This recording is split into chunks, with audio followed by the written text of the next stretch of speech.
Hello class, this is going to be discussion question on chapter 11.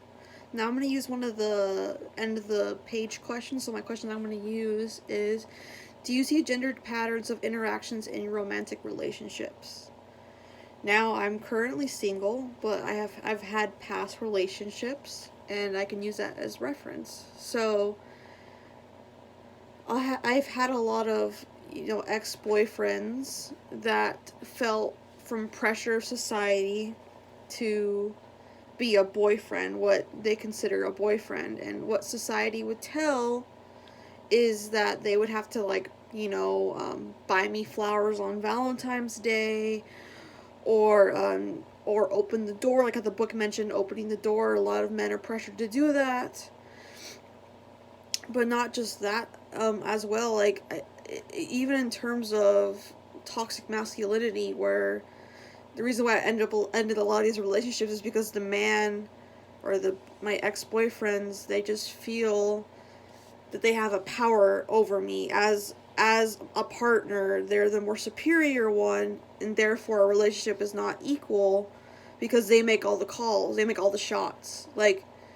Even the book talked about how after World War II, women lost their jobs because men came back from the war, and those jobs that women were doing while the men were away are now filled by the men.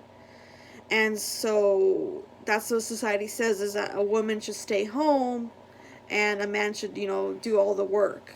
But I mean, times have been changing, but I still feel like, we have subtle, very subtle ways of showing that, it's still kind of happening. Yeah, I'm pretty sure there's still a lot of stay-home mothers, but compared to back then, there's a lot, more women working. Like my mother, she works. She's probably the main breadwinner in my family, makes more money than my father does. And that's breaking so that actually that would fall in line of with number 4, breaking traditional gender roles. A woman making more money than a man would be considered, that. But I want to bring this back to communication. Personally, I have a hard time, communicating with the same sex. I feel like I talk more well with boys than I do with girls.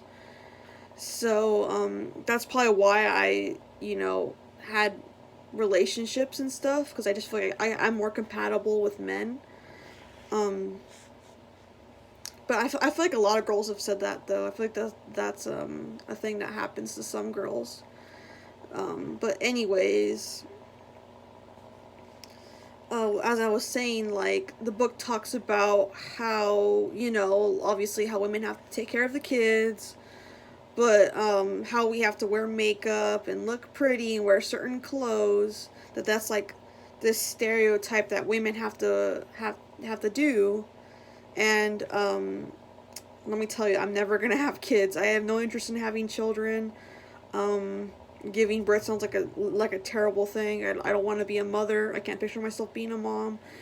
So, that's also breaking, But even the books talked about how women back then were shamed on for not, being a mother. Like women that never had kids or never got married were shamed on, and I hope that's not happening nowadays. I mean, I hope a lot of single women can feel empowered, because, I feel very empowered being single.